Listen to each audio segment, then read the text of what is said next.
पण आपण निघूया आता. Final view.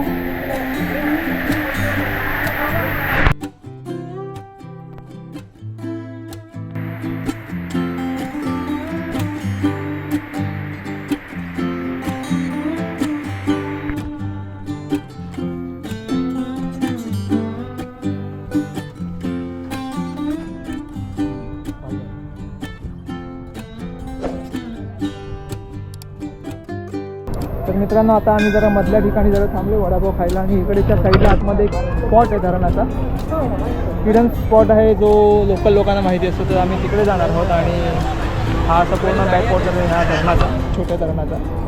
आणि सगळे आंघोळी बिंगोळी करतात, इथे एन्जॉय करतात. साहेब सर्व करतायत. काय मग कुठे कार्यक्रम आहे? काय बघण्याचं आहे की खाण्याचं आहे? बघा इकडे बघा. बघा बघा बघा. Cheers guys. Cheers cheers. तर आता आपण निघालो आहोत त्या दिशेने. मंडळी सगळी पुढे चालतात. बघूया काय बघायला मिळतंय. थोडंसं चालत चालत आलो आहोत आम्ही. आणि भाऊ एका स्पॉटला घेऊन आलो आहे. आणि इकडनं बघतानाच आपल्याला खूप छान वाटतंय. खरंच खूप मस्त आहे.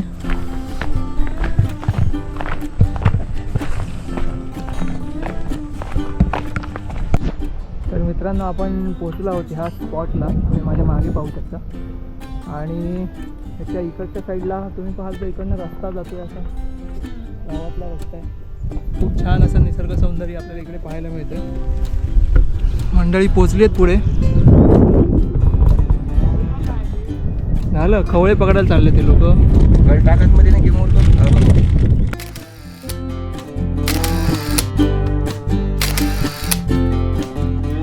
तर मित्रांनो, आपण पुन्हा एकदा या ठिकाणी आलो. आता निघणार आहोत कोंडेश्वर मंदिराकडे. बघूया धबधब्याला, म्हणजे तिथे एंट्री तर नाहीच आहे. आणि म्हणतात की 1 किलोमीटर लांब पार्किंग आहे. तर तसं असेल तर मग आपण पुढे जाणार नाही आणि रिटर्न येऊ आणि पुढच्या साईडला जाऊ.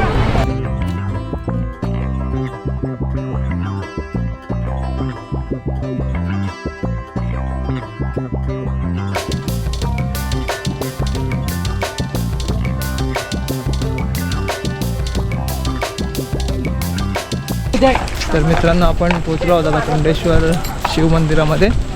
आणि मोस्टली पावसाळ्याच्या वेळेला हा धबधबा खूप फेमस असतो आणि लोकांची खूप वर्दळ असते.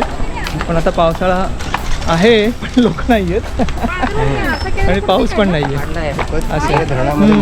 हां, त्याच्यामुळे इकडे कोण दिसत नाही आहेत. आपण आलो आहोत आणि जरा दर्शन घेऊया आणि मग लगेच निघूया. शिवभंडार आज लोक यायला पाहिजे. आम्ही इथनं वरती जायचं इथून. हां हां, कसे होते ते 3 प्रयत्न पाण्यात डुबतात. 3 मध्ये अच्छा अच्छा, तिकडे पुढे आहे का? ते समोर दिसते ते एक तास साईडला तिकडे पाणी आहे. Okay okay.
हा जे सुंदर दृश्य आहे ते तिकडे जाण्यासाठी सुद्धा मनाई केल्यामुळे जसं शक्य होईल तसं आपण दाखवण्याचा प्रयत्न केला आहे.